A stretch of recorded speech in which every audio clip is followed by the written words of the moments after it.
Well, hello there. If you happen to stumble upon this video, stay for a bit and let me introduce you to Tori. She's just your average everyday working girl, except she's super shy and weird. So it took her a while to make something like this.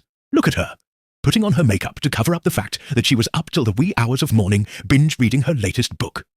Look at her trying to love on her dear sweet cat Calliope, whereas Calliope just wants to be fed treats and not be bothered by her human, who emotionally latches onto her worse than a toddler with their favourite toy.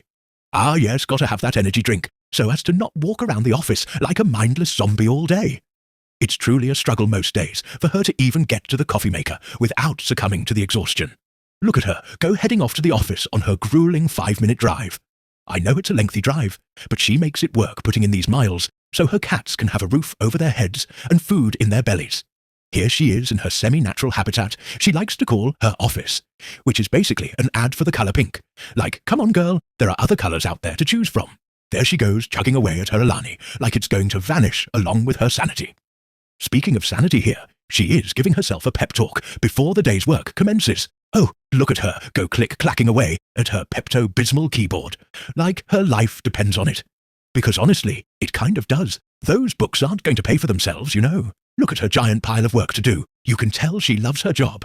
I really hope this doesn't sound too sarcastic. She actually likes her job well enough.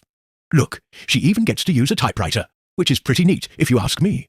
If you ask her, she'll probably mumble some nonsense about how she would rather be reading. Oh, would you look at that? It's lunchtime. Time for her to go home and stuff her face with leftover pasta and try to forget about the last 5 hours she's just endured. Well, I did say she was weird, but I forgot to mention clumsy too. She's always dropping her phone like it's gravity's personal mission to bankrupt her with the purchase of a new phone. And now, here she is back home, and as always, a servant to her cats, like clockwork. They always get their afternoon treats, and if she's late by even a second, they will scratch the hell out of her and her husband's couches until they are appeased. Oh, look at her feeding her body with leftover pasta, and her mind with tales of dragons, wyverns, and... well, if you know, you know.